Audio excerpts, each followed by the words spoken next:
Hola a todos. Bueno, como habíamos platicado, me gustaría introducir el concepto del neoliberalismo porque creo que ha nacido el debate desde últimas fechas, mucho más intenso desde que justo Andrés Manuel parte de su discurso es combatir el neoliberalismo. El neoliberalismo nace en los años 30, es un concepto viejo, pero fue reincorporado en los años finales de los 70 y 80 para incorporarlos a una política realmente de Estado. Es importante decir que el neoliberalismo es parte de un sistema capitalista, pero no quiere decir que el neoliberalismo sea en esencia o igual al capitalismo. Es decir, hay corrientes del capitalismo que no son neoliberales. Esto es muy importante de aclarar porque a veces se confunde estos conceptos, es fácil de distraerse cuando se habla de esto. Ahora, también es importante decir que a pesar de que en esta época en nuestro país y en otros el neoliberalismo a veces suena como una ofensa, en realidad el neoliberalismo es un concepto, parte de las ciencias sociales. Y es muy importante entender que como cualquier concepto en las ciencias sociales, ayuda a entenderlo, ayuda a poder ver el fenómeno mucho más claro. A veces son como unos lentes que te permiten ver con mayor claridad en el sistema en el que vivimos.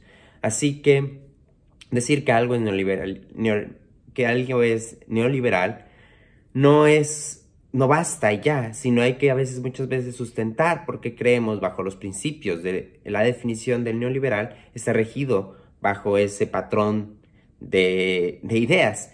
Yo sé que es un poco complicado, pero creo que si somos un poquito más cuidadosos respecto a nuestros usos de conceptos e ideas, permite que el diálogo sea mucho más transparente. Entonces, la idea es también que nace el liberalismo y se llama liberalismo combinado con neo, porque sí, y eso a veces también ayuda a distraernos. Hay personas cuando son 100% neoliberales que tienen ideas progresistas. ¿Por qué? Porque la esencia es, el régimen neoliberal establece que el mercado debe de regular las condiciones de cualquier estado.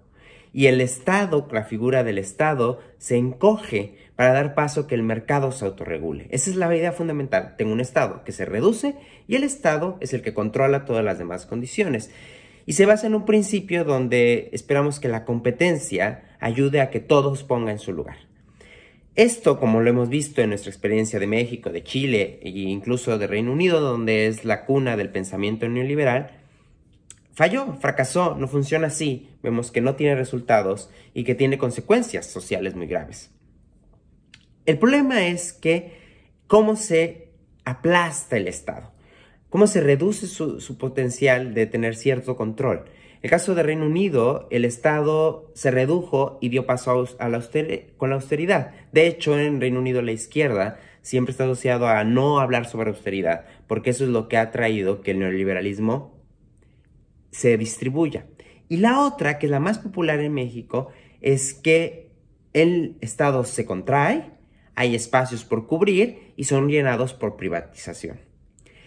Y esto es la otra parte esencial del neoliberalismo. El neoliberalismo hace que estos espacios que el Estado ya no cubre, lo cubran los ciudadanos. Y entonces, por ejemplo, las guarderías que son promovidas por privados para cubrir los huecos del Estado es un tipo de neoliberalismo. El Teletón, cubrir las necesidades de salud de las personas que requieren un apoyo de rehabilitación o porque tienen alguna discapacidad, eso sería del Estado y al ser ocupado por un privado, eso es una acción neoliberal. Esto habla de que la idea de los neoliberales cuando son libres, por ejemplo, los que son más populares y dicen, no, pero es que él tiene ideas progresistas como tener independencia, hacer lo que tú quieres, incluso la homosexualidad, el decidir sobre tu cuerpo. Eso no está peleado con el neoliberalismo. De hecho, el neoliberalismo más puro, en esencia, es eso, que todos los individuos, es decir, el individuo, sea el valor más importante respecto a todos los demás. Es decir, tu desarrollo y tú cómo compites y cómo tú avanzas es lo más importante.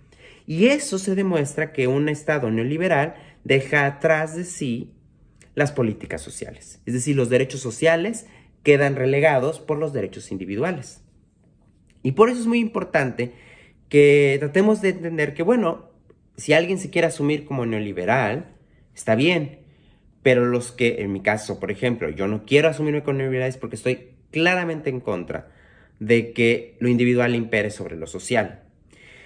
Y lo más interesante es que, regresando a la discusión que nos llevó al hablar sobre el neoliberalismo, es que los que son promotores del neoliberalismo también pueden ser conservadores. Por ejemplo, los panistas son neoliberales y conservadores. Y quiere decir que los que son contra neoliberales también pueden ser conservadores. Y eso es otro concepto que después veremos. Conservadores y liberales, a pesar de que el neoliberalismo tenga esto, es una corriente que tiene un cierto aspecto filosófico. Ahora, lo más interesante es que nuestras generaciones crecieron en este modelo neoliberal.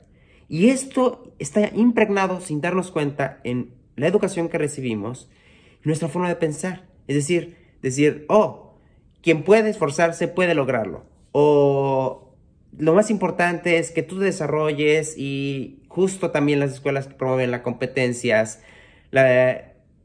sobre la cooperación, todo eso son enseñanzas neoliberales. El sistema neoliberal impregna no solamente el aspecto económico, sino también el nivel cultural. Y esto es lo más complicado de sacar. Y es imposible, y nos vamos a dar cuenta, igual que con los pensamientos machistas, que lo tenemos interiorizado, está ahí. Entonces, si ustedes no quieren estar, o no creen en el modelo neoliberal, o que el modelo neoliberal claramente ya desgastó tanto al planeta como a la sociedad, debemos empezar a detectar y ver con los ojos del neoliberalismo la sociedad que es claramente neoliberal en la que vivimos.